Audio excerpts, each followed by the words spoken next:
see some hands, come on!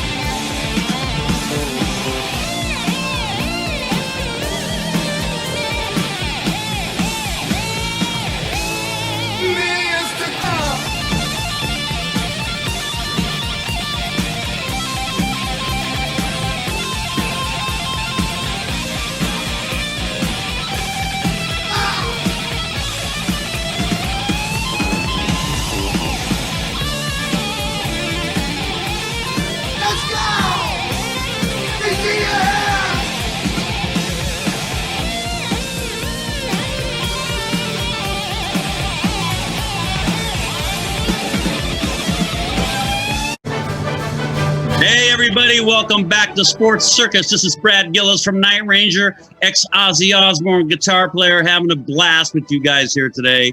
And you know what? Life is good, so make the best of it.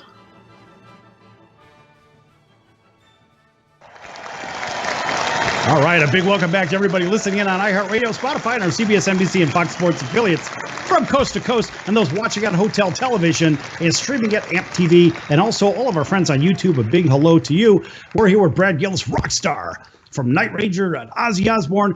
Also is a big sports fan too, but also a big collector. Hold on, before we get into any of that stuff, you started to kind of tease us with a little story at the end of the last segment, and let's let you finish that up. Then I want to hear about those guitars that you got.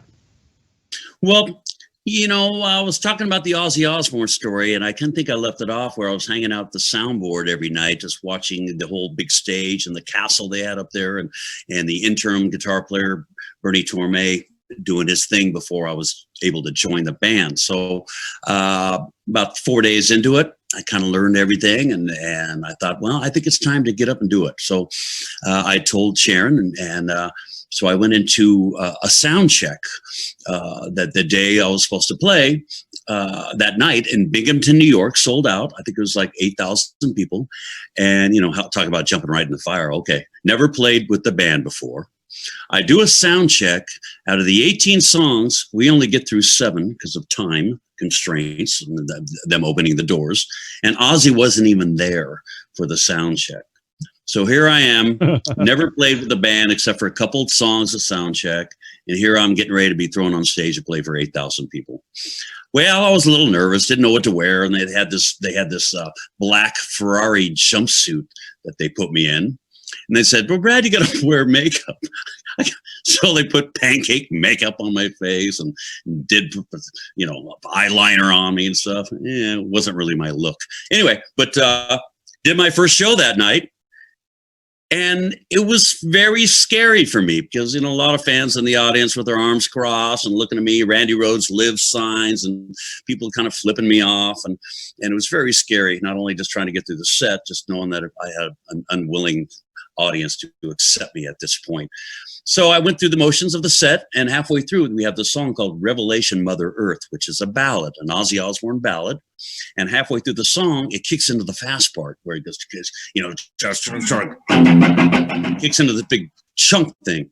Well, I kicked into the fast chunk a verse and chorus too early.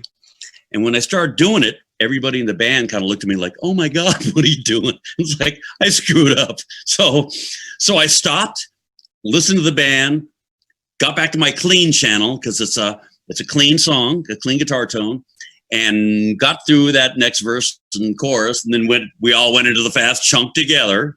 Then I finished out the whole set. I got through it. I couldn't believe it. I thought, man, I really screwed up. And everybody afterwards, they were so nice, so kind, said, Brad, you did great, man. You're settling into it. You know, give yourself, you know, a couple days here, you know, and when you start getting the groove, it's going to be great. So they kind of, you know, helped me out because I knew I'd screwed up. So the next night, Sharon comes up to me and she goes, Bradley, you're doing a great job, but tonight, don't screw up. So I didn't screw up and did okay after that. 2 weeks later, we had a King Biscuit Flower Hour live nationwide broadcast live with Ozzy Osbourne. So I did that and was all over the country. Everybody pretty much heard it. And that kind of turned things around for me as far as the audience. People started accepting me. I remember the King Biscuit Flour Hour. That was, I think it was on Sunday nights or something like that. But it was always kind of a big deal. All right, so talk about a big deal. Now you've got a couple of guitars. I don't know, something to the tune of over 100 of them, 140, whatever the heck it is. Some mad amount. I only play one at a time. Okay. Basically, about 20 years ago, Sal, my friend of mine, I met this guy. We started playing guitar, just jamming together. He wanted me to play on his record. He's going, Brad, man, how many vintage guitars you got? At that point, I only had like 15, 20 guitars. You know, guitars I kind of grew up with, Brad Gillis models that Fernandez made, a couple nice acoustics, and my old black Les Paul Custom that I played with Ozzy and with Rubicon. And I said, I don't have much. And he goes, tell you what, man, you got to start collecting. He goes, you play on all my record, and I'll give you a couple vintage guitars. So I spent a couple weeks, you know, doing this guy's record, just really helping him out. And he gave me a 56 Les Paul Jr. and a 1953 Gibson ES 175. Beautiful guitars. Both were absolutely fantastic. Both totally different sounds. And I started getting the vintage guitar buying fever. This is around 2000, about 20 years ago. Then, you know, me having the advantage of going around the country and playing all over the place and going to pawn shops and music stores, I started picking up a bunch of other guitars and bringing them home with me. And then I started getting into wheeling and dealing with a couple of big actual vintage dealers. And I built my collection up to the point where I could pretty much get any sound imaginable. But didn't you get some from somebody from the 49ers organization at one point? Yes. It was the Raiders. Oh, it was the Raiders. Basically, yes. Oh, well. No, it was the Raiders. You know, I was looking for vintage guitars, and on Craigslist, somebody had listed a bunch of old Martin guitars for sale. This is probably 10, 12 years ago. And I called the guy up, and he says, yeah, I'm, you know, he was in the city next to me. He was selling insurance. He said, I got these guitars at my work. Come on down and check them out.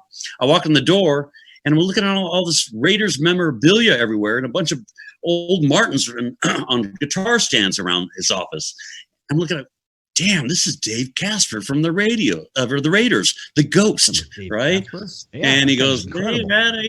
And I thought, wow. I go, dude, I'm a total Raider fan. I had to tell him the story where, you know, I was into baseball and was in Little League when I was younger. And basically my friend said, hey, come to a Raider game and check it out. It was the most exciting sports day of my life, you know, watching the Raiders win. And it was, you know, I became a Raider fan instantly. So to hang out with Dave Casper was very cool. And he was a great guy. I ended up buying 6 guitars from him. He cut me a good deal.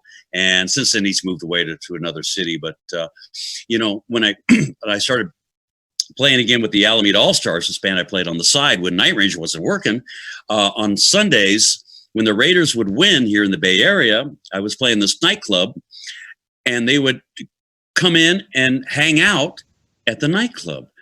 And who came in? Kenny Stabler, John Matuzak, you know, and Dave Casper. So I met all the Raiders. I started dating a Raiderette at one point. There you go. And, you know, a lot of fun hanging with these guys. You know, John Matuzak, boy, I tell you, he would come in, all 6'8" of him and 300 pounds. And he walked to the front of the stage where we were jamming doing my little club band. All right, guys, I want you to play 5 songs. Proud Mary, In-A-Gadda-Da-Vida, and Brown Sugar. And he named these 5 songs. We're like, okay, John. And we play the songs because we all could play by ear, could fake anything, right? So at one point we're sitting with John Matuzak and during a break, and, you know, I'm telling him how much of a Raider fan I am and stuff. And I told my dad, I go, Dad, you gotta come in and meet John Matuzak. Sometimes, you know, the Snake will be in there and other guys and different Raiders and, you know, come on down. So my dad comes down, he's hanging out, and I see him in the corner while we're playing, hanging with John Matuzak, just, you know, talking back and forth, laughing and everything. And a break comes up, and I go over to my dad, and he comes up to me, he goes, hey man, John got us on the field this Sunday for the Steelers game. I go, really? He goes, yeah, we're gonna be on the field. I went, oh my God. And I went up, thanked him. I go, thanks, John. You know, thanks for getting my dad on the field. Yeah, no problem, man. I'll see you then, right? So night's over. The next day, Monday morning, I'm looking at the paper, and here's the Raiders playing the Steelers in Pittsburgh. Nice. So anyway, let me ask you this. Oh, by the way, folks, a big welcome back to everybody watching on Hotel Television, iHeartRadio, Spotify, and those listening in, of course, on our CBS, NBC, and Fox Sports affiliates. We're here with Brad Gillis of Night Ranger and Ozzy Osbourne. All right, so when you were standing on the stage when John Matuzak walked up to the stage, was he kind of the same height as you already because you're up on a stage because he was such a big guy? No, our stage was a foot tall, and I'm 5'10", so yeah, I guess we were almost eye level. But he was a large man, very big He's a man. large human. I tried to buy his girl. As a Raiders fan, hey, so what do you think of, Brad, what do you think of this? Now with the Raiders here in Las Vegas now, how do you feel about that? They're no longer in Oakland. I mean, let's face it, Oakland, LA, Oakland, Vegas. What's the next city? Are they going to stay in Vegas, or you think they're going to move on to London or something? I think they'll stay in Vegas for quite a while. I just worry about them going out and partying every night and losing games because they're hungover.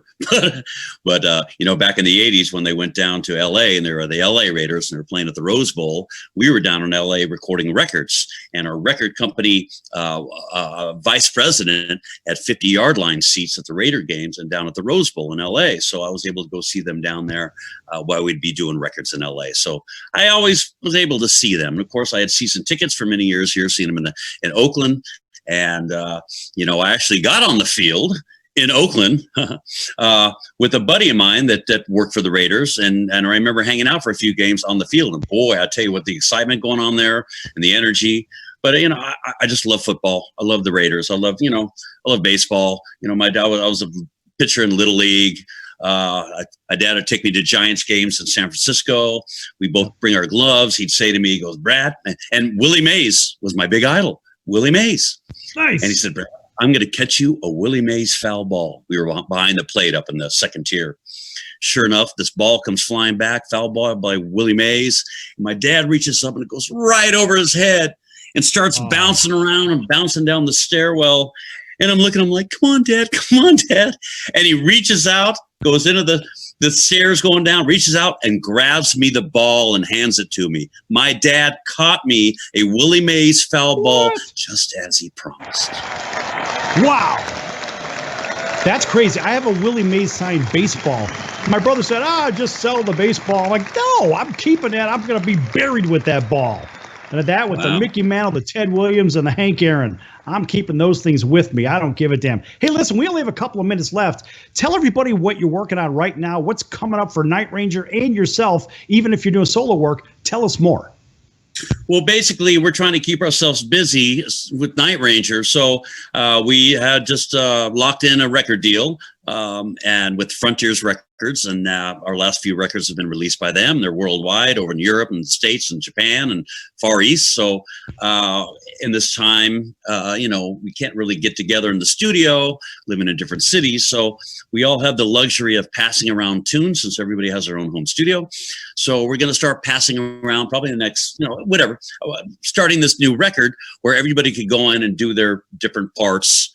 If Kelly, our drummer, sends us a drum beat and Jack puts a bass line on it, we start, I can start throwing down guitar parts, and then we'll figure out how to get together to put the background vocals and get it all finished. But we're trying to keep ourselves moving, so we got that going on.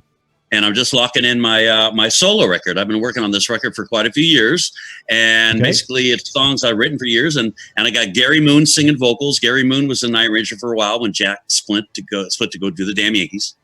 And all right, that's good, folks. Check out Brad Gillis at bradgillis.com. Thanks for joining us today from Night Ranger. Brad Gillis, I'm your ringmaster Sal, and we'll see you next time back here on the circus. Until then, so long, everyone.